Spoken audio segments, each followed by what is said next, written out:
Hey, welcome to the Inner Circle podcast, where growth minded leaders come together to build better businesses and better lives. I'm your host, Hector Alvarado. Here, we don't do theory, we share real lessons, real systems, and real strategies you can use right away. This is a community for people committed to growth, impact, and supporting each other on the journey. You're in the right room, my friends. Let's get started. Appreciate everybody making the call again today. We're excited to bring to you a topic today that I believe is critical for leaderships and for leaders, regardless of your industry and of your business. And the one that we're excited to bring to you about today that sometimes is misunderstood, but I like to think of this as a superpower in business leadership, and that's strategic focus. We're super excited to get into this one, but we're gonna give it some time. I just want to make sure everybody's is settled. I see a lot of cameras bumping all over the place, so I don't know if everybody's there. I've lost a couple views on the guys there, but I think everybody's good now. Okay, there we go. I see Tyler. I see James. All right, here we go. Let's get started. So again, we're talking about the superpower that I think is misunderstood. That's that strategic focus. And what I'm talking about is not hustle, not chaos, not being too busy, okay? This is about learning to say less and achieve more by picking fewer yet bigger and more aligned targets. And then executing those relentlessly, because most leaders don't fail from lack of ideas. Okay, if you've ever worked with a visionary, and I've worked with a few, and we have one in the room here with Willy, right? Visionaries don't lack ideas. They throw tons of ideas all day long, but where they fail from is that there are too many priorities and not enough focus. So today we're going to get into the framework of how to structure some particular focus around the vision to get you winning. Okay? So, like I said, this is important because if you're really looking to win in business, you must have focus. And most leaders think that growth comes through addition. They believe that adding more will get you to win. More services, being everything for everyone. Who's done that before? I mean, I know I've seen it. I hear it all the time, right? They think more initiatives, more products, more meetings, more goals, more and more and more. But the reality is that high level leaders and CEOs that are successful become more strategic through subtraction, not addition. And let me give you an example of what I mean. There's two that I'm going to touch into right off the bat to make it real for everybody. The first one was with a landscape company that I had an opportunity to work with about a year ago. And it was interesting to me that they were very specifically focused on just multifamily unit services. And when I went to them and they talked about revenue growth and they talked about growing and expanding, they never mentioned we're going to do commercial. They never mentioned we're going to do individual home services.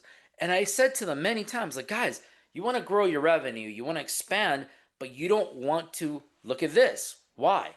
And the owner was so clear in his vision. He said, Hector, because we've built our company just to do this one service and we're the best at it. We know exactly how to price this, we know exactly how to service it, and we know how to maintain it. And I was like, okay, I get it, but let me experience it. So I went into their business and I had a look, and he was so right.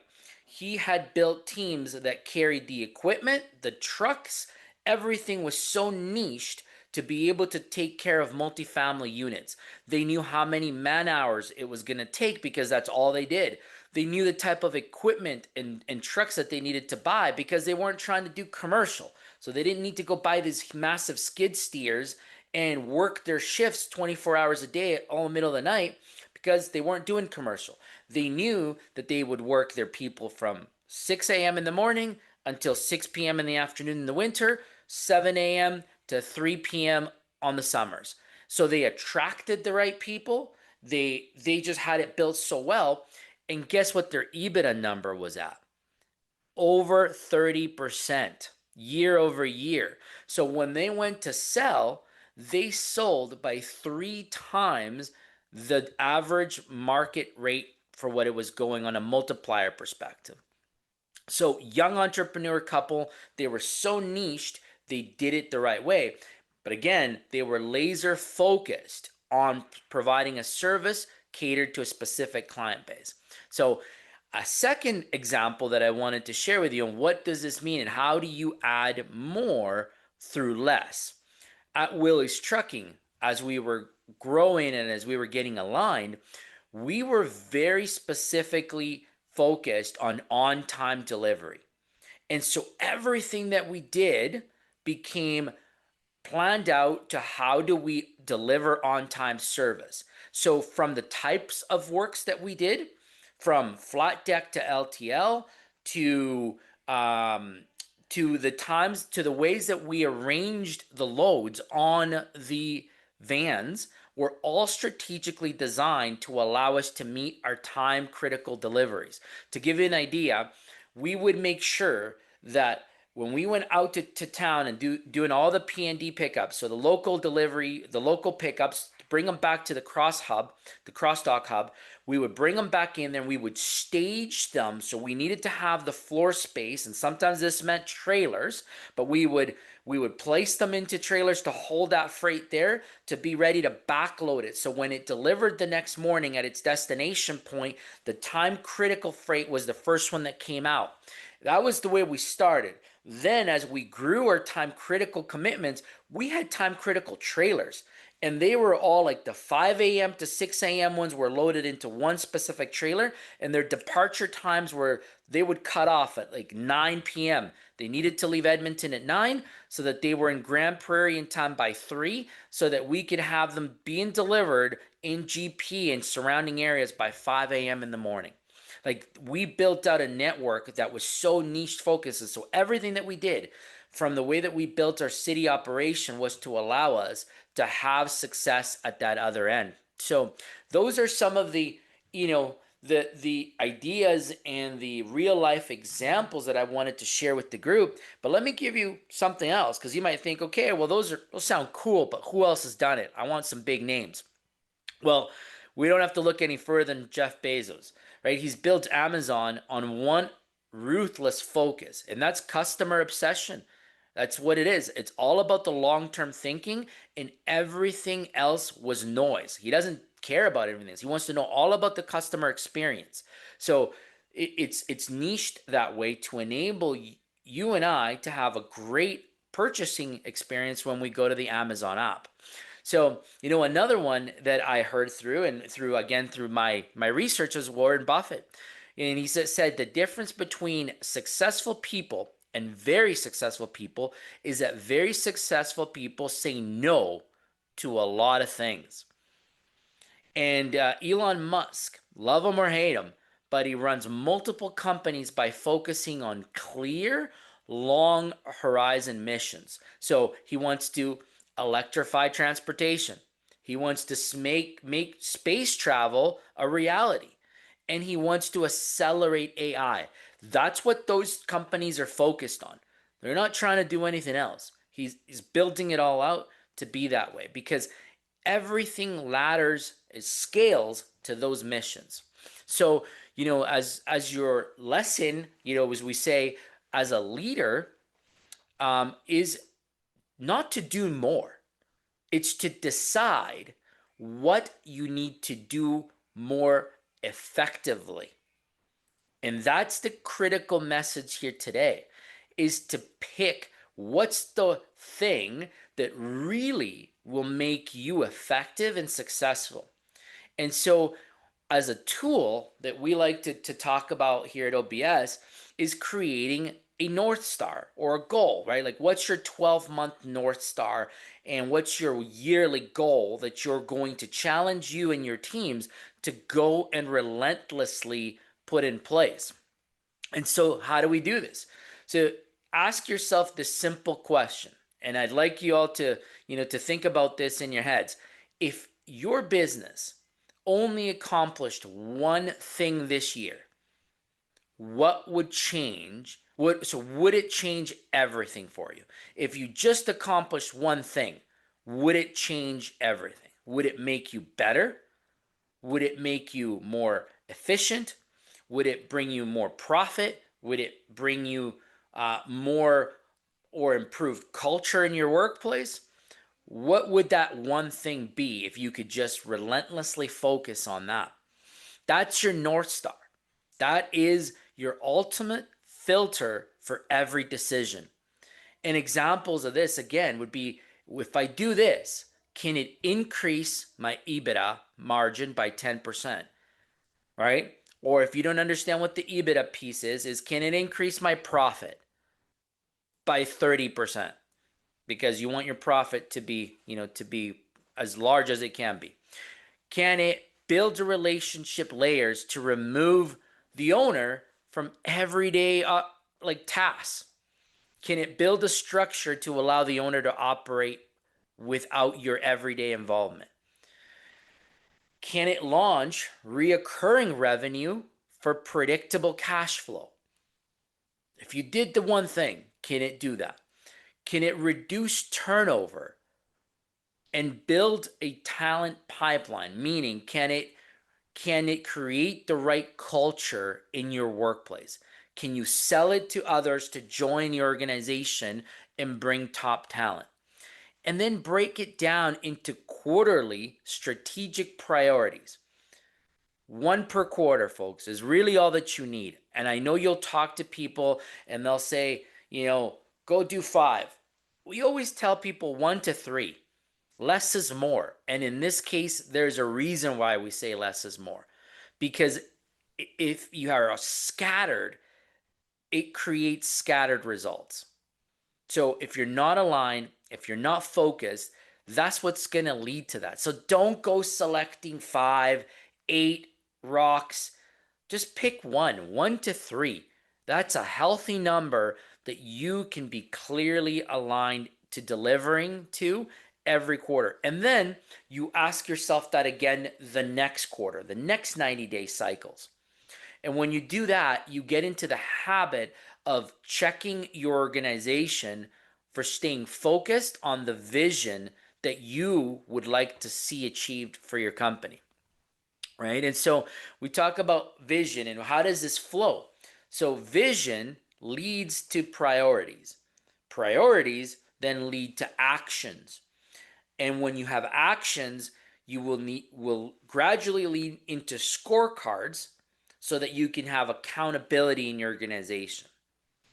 This is the focus system, right? And I know at OBS we have a cool system that I know Willy has talked to you about. He's mentioned EOS.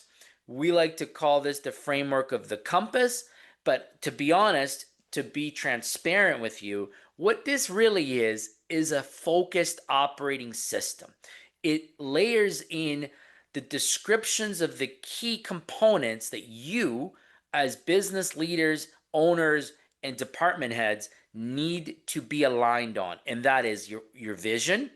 So, where are you going? You need to know the path of where you're going. Strategic priorities. Work on what matters most. Don't be scattered. Actions. What are the weekly execution steps that you must take? Right? And then hold each other accountable to doing them. Don't go taking tasks and say to-dos and then you don't do them. I actually, I was meeting with a team earlier this week and I had to give them shit because their to-dos were like in the low 30 percentile. And I was like, you guys are talking to me every week about how you're not moving the needle. Well, because you're continuing to avoid doing the work. Go do the work. Go get it done, and then you'll see the results. But failing to focus on what matters is going to continue to give you really bad results, right? And then that takes me into scorecard. Pick the right 5 to 10 KPIs, key performance indicators or numbers that tell you whether you're winning or losing. Pick those, put them together, review them daily. Don't review them once a month. Don't review them once a week. If you can review them weekly, or sorry, daily, that is the key to success in the long term. And then when you have results that are off track, ensure that you have accountability. Who owns what? Who tracks the progress, and who's accountable for the results?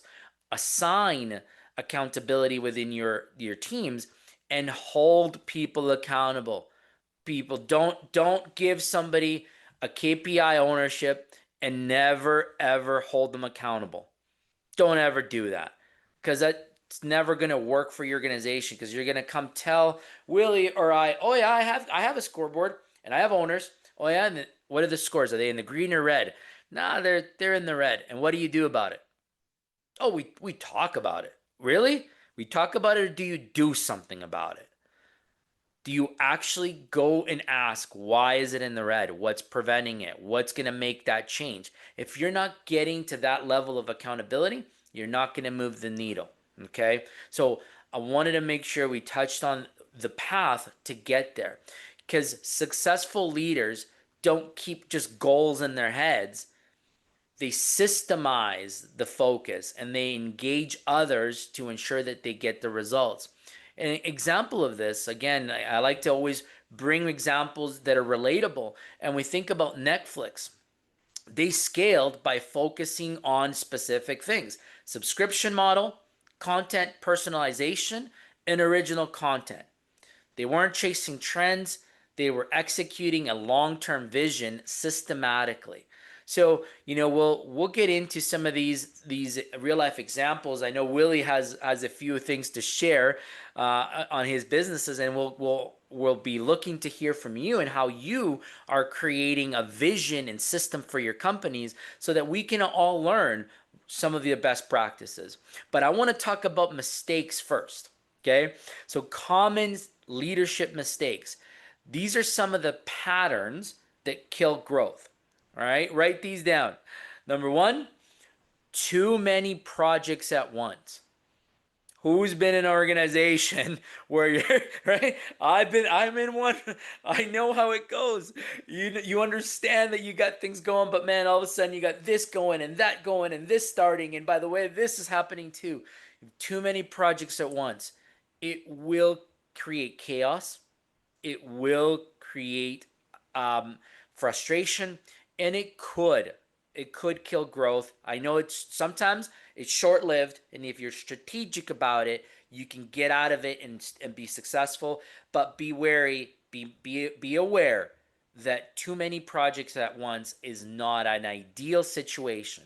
If you do it going into it with it's a project, it's going to be 3 months of pain, but we will get out of this status. Good. That's okay. Just don't live in it all the time.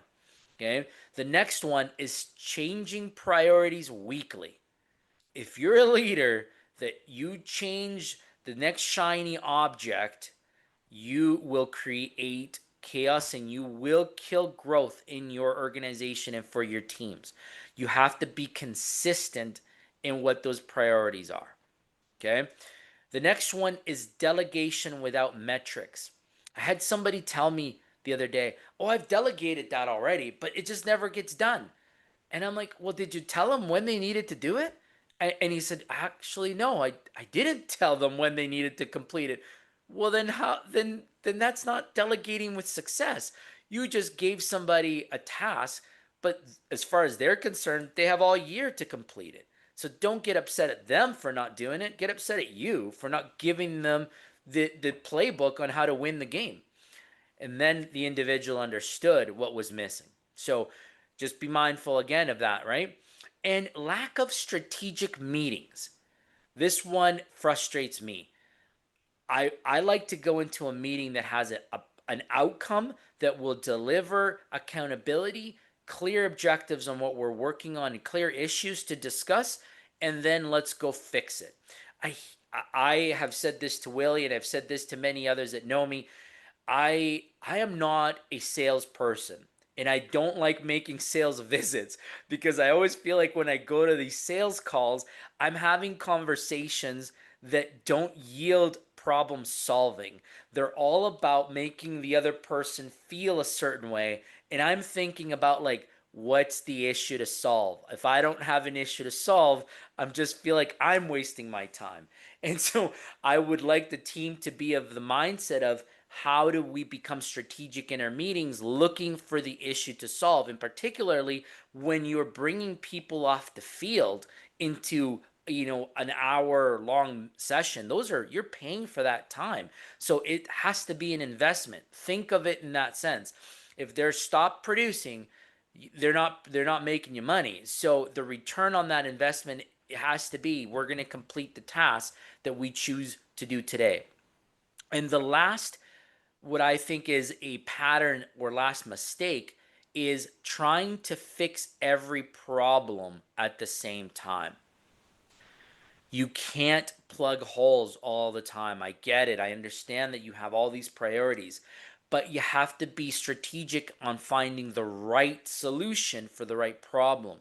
Not every action will solve it all. So be specific. There are some priorities that you must solve first, and some issues or some problems that may not be as urgent, that could wait a little bit.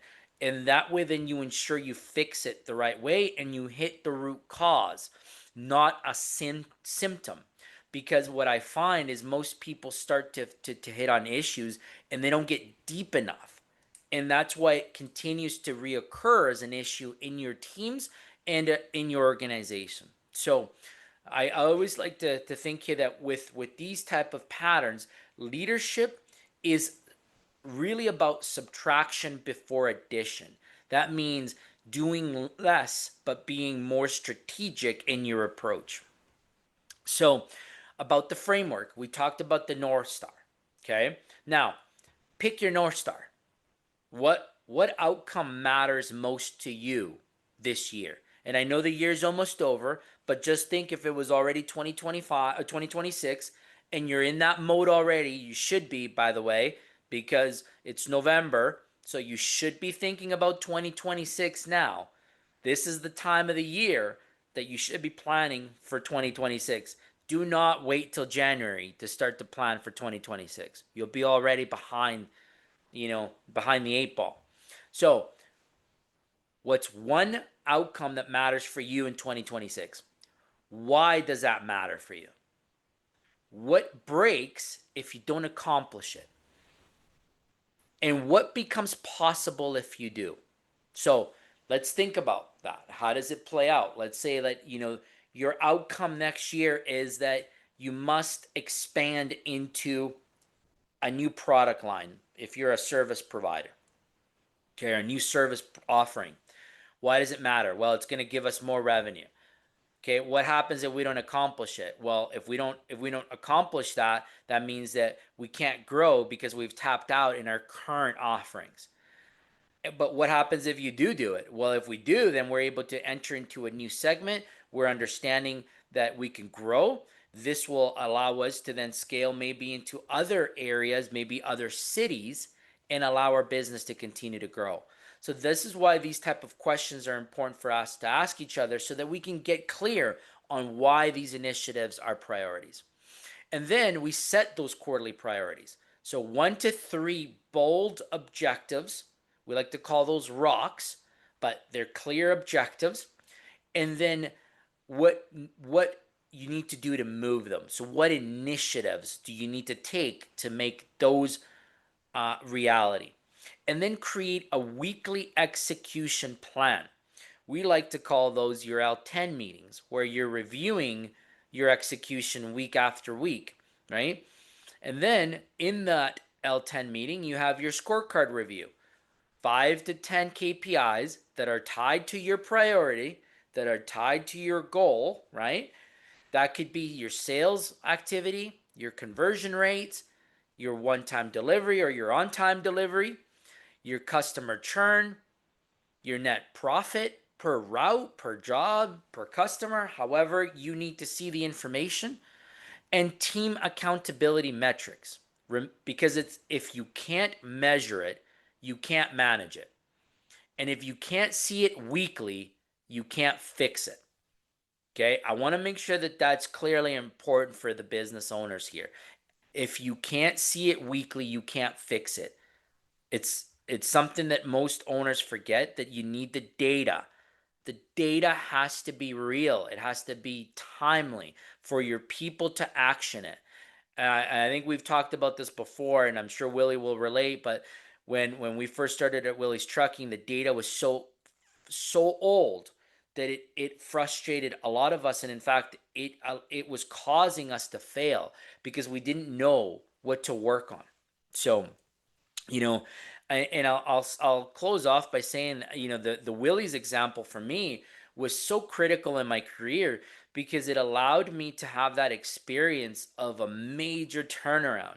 And working with Willie, was so cool because after, when we became aligned, we recognized that we didn't need to chase 12, 15 priorities. We chose one, and Willie will talk about it shortly, but it was, we're an LTL carrier. Let's do LTL freight. Let's deliver it on time. That was the vision. That was the challenge.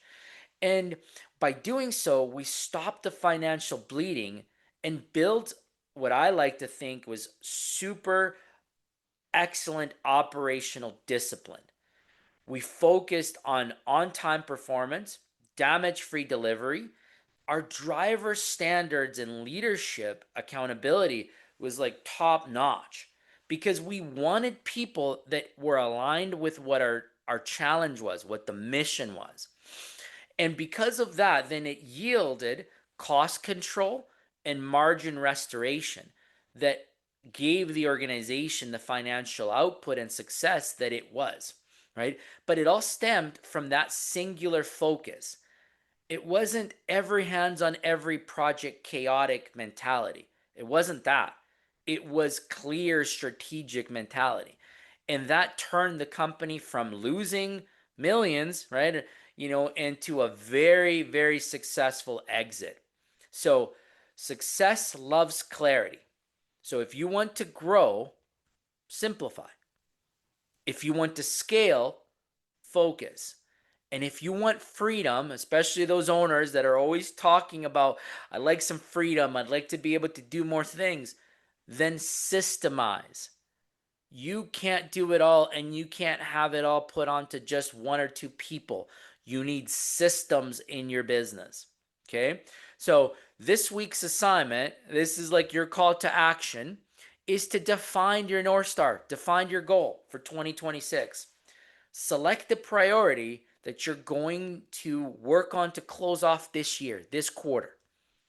And if you haven't built out a scorecard, I challenge you to do so and assign ownerships to those KPIs. Make it simple, clear, and executable. Okay? That's our topic today. Vision is something that I know Willie's super passionate about. So I'm going to pass it over to you, Willie, to talk about a little bit about vision and how it's helped you in your entrepreneurship experience and you as in business overall. Oh yeah, man, I don't even know quite where to start with this, but vision is who me being a visionary, you said it before. Yeah, I was so scattered with hundreds of different ideas and uh, and that's really why it was so chaotic in our business. I hadn't found a strategy how to get our vision aligned with all the different ideas that I had and figure out what was actually going to work the best for us. And yeah, you touched on it earlier about the EOS system, and that really helped us align our vision and get back on track. And with that vision, I remember it so clearly once we did the exercise, worked through the vision building days. Yeah, there was a couple days that we just focus on building the vision for the business. And then we came up with or determined that, man, we were focused on hauling full loads, for an example, and we said, man, that's not really our vision for our business. We're not going to go after trying to find full loads for our trucks to pull. It's the LTL business, the niche uh, critical freight that people want to have on time delivery and damage free, and that became our focus. And it was, yeah, it changed everything. It changed our day-to-day focus. Our team was aligned on that vision. It made us more profitable, and it helped us be aligned as a team. Yeah. Yeah, it just changed everything. It sure did, right? And you know what? And I want to take this as a learning opportunity for the group because, as you explained, the Willys team shifted from trying to do both LTL and the what would be just the one haul or one haul type work, right? Yeah, And it changed because we did the analysis. When we looked at this, we said, are we more profitable doing the less than truckload freight, or are we more profitable by doing the full load freight? And we saw it. Well, we get, I don't know what it was, $2,000 a load, right? If it was a full load. But yeah, then we charge per hundredth weight on every shipment that we could put into a dry van or a deck. And that could be like $5,000, $6,000 in a dry van when you actually break it down to the amount of shipments going into the van. So that was a key aha moment. That was an indicator. The second one was, well, we could do the full loads, but then we need more drivers and we need more equipment. And we're like, yeah, well, that comes at a cost. So we're making less. It's going to cost us more, but we were just doing it to say yes, and it wasn't truly driving the right results for the business, which meant profitability. It was eroding the margins. And so, you challenged us with, let's just build that. Like, and then you tailored your marketing strategy to LTL, and we built the operations to handle the LTL. Was more challenging though, right? Because it required more touch points. The opportunities to damage and lose freight increased, and so it came with more complexities. It was going to be more profitable but more challenging. yes, You remember yeah. that? Oh yes, I agree. And and that's sometimes if you get clear on if you really want to focus on that kind of niche, it's a lot of times if it there are more different challenges tied to it, it's not as crowded that space. That's how I looked at it back then, where truckload companies are everywhere, but the LTL freight companies there's a good handful of good ones out there. And so for us, it became our focus. We want to play in that field. Yeah, absolutely. And then it was, we didn't want to play there. We wanted to disrupt it. Yeah. And I kept thinking throughout the call, it's now almost 4 years ago since I sold the business. Where do you think we would be today if we had stayed focused? Oh man, I think we would have been kicking some serious butt. I think we would have been well positioned in Calgary now, and we would have been owning the North. I don't think the other organizations really had the capability to stay as niched as the way that Willie's Trucking was being built. When the business sold, the EBITDA percentage was in the high 20s. Yes. And it was amazing the turnaround that it had. I could see it doing with the framework into the 30s, no problem, and being super healthy. Yeah. Yeah, it'd be curious, but I'm super excited that you had the leadership to say, "Hey guys, like I think this is what we need to focus on, right?" And giving us that framework to go execute it. So, but back to you, Willie, on this one because as a visionary and as an owner, how did you handle not chasing the shiny objects? not trying to say yes to everything and everyone. How did you cope with that? How did you rein yourself in? Yeah, I think through the education that I started going after, um, reading books, leadership books, and the traction book, for an example, it's the founder of EOS wrote a book called Traction, and that was an eye opener for me. I think that's probably the book I would point to that, man, I need to stop running after all the shiny stuff. That was since then, it has always stuck in the back of my head. Stop running after all the shiny stuff. Yeah, absolutely. And I think that is key. I see it in a lot of the stuff that you do, and that we're doing here is we're focused on what we're trying to build, and so that is something that's really neat.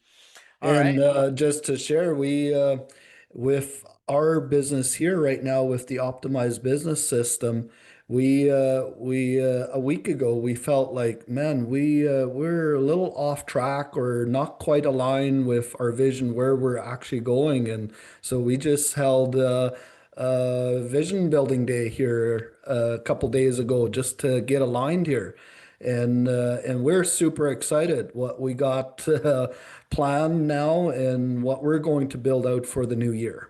Yeah, I'm super keen to get this going, and we won't share too much yet, but we can tell this community that there's some cool stuff coming, some very specific niched program coming that will allow serious entrepreneurs and serious leaders to get alignment, to get the opportunity to scale their business with what we're going to be building. So, yeah, I'm super keen for that one to get going here shortly. One last thing that I wanted to ask you, Willie, before we open it up to the group, was you talked about the development, the self development, and awareness about saying no and staying niched within your vision. But that also came with a short period of time where you had to deal with the financial crisis because it wasn't a quick turnaround, right? It wasn't as fast as it needed to be. So you might have somebody in the audience here today who might be in the same boat. You might be saying like, hey, that's great, you want me to be niched, you want me to be focused, but I need more revenue, I need to be able to still survive. What did you do during that time that helped you stay in the lane and focused? Yeah, I think at the same time when we were figuring out our vision and and it came also with building out our scorecard and really starting to track and see where do we have all these inefficiencies, Mhm. and really you've talked about on these calls before about the waste. Right. And I think, yeah, sometimes we're so focused on growing the top end revenue, but I think sometimes we need to pause and look at all the waste that is happening right now. And that I think was a key for us to turn around. Absolutely. That's it. Like it's staying focused on continuous improvement, right? It's great to have the vision. It's great to be niched and to have strategic alignment, but you also have to roll in the same direction with the alignment and knowing that continuous improvement and focus on waste removal is critical for real success down the road. So thanks, Willie. Those are great examples of how Willie's trucking was a success story, and I'm excited to open it up to the group here. That's a wrap for today's episode of the Inner Circle. If something in today's conversation resonated, inspired you, or gave you a breakthrough, please share it with someone you care about. The right idea at the right time can change someone's business and their life. So make sure you follow the show, leave a review, and stay connected with us because this community is built on relationships, real support, and real growth together. Remember that clarity means nothing without action. So choose one insight from today, put it into motion this week, and notice the shift. Thank you for being part of this journey, for showing up for your growth, and for being part of the Inner Circle community. See you in the next episode, and let's keep growing together.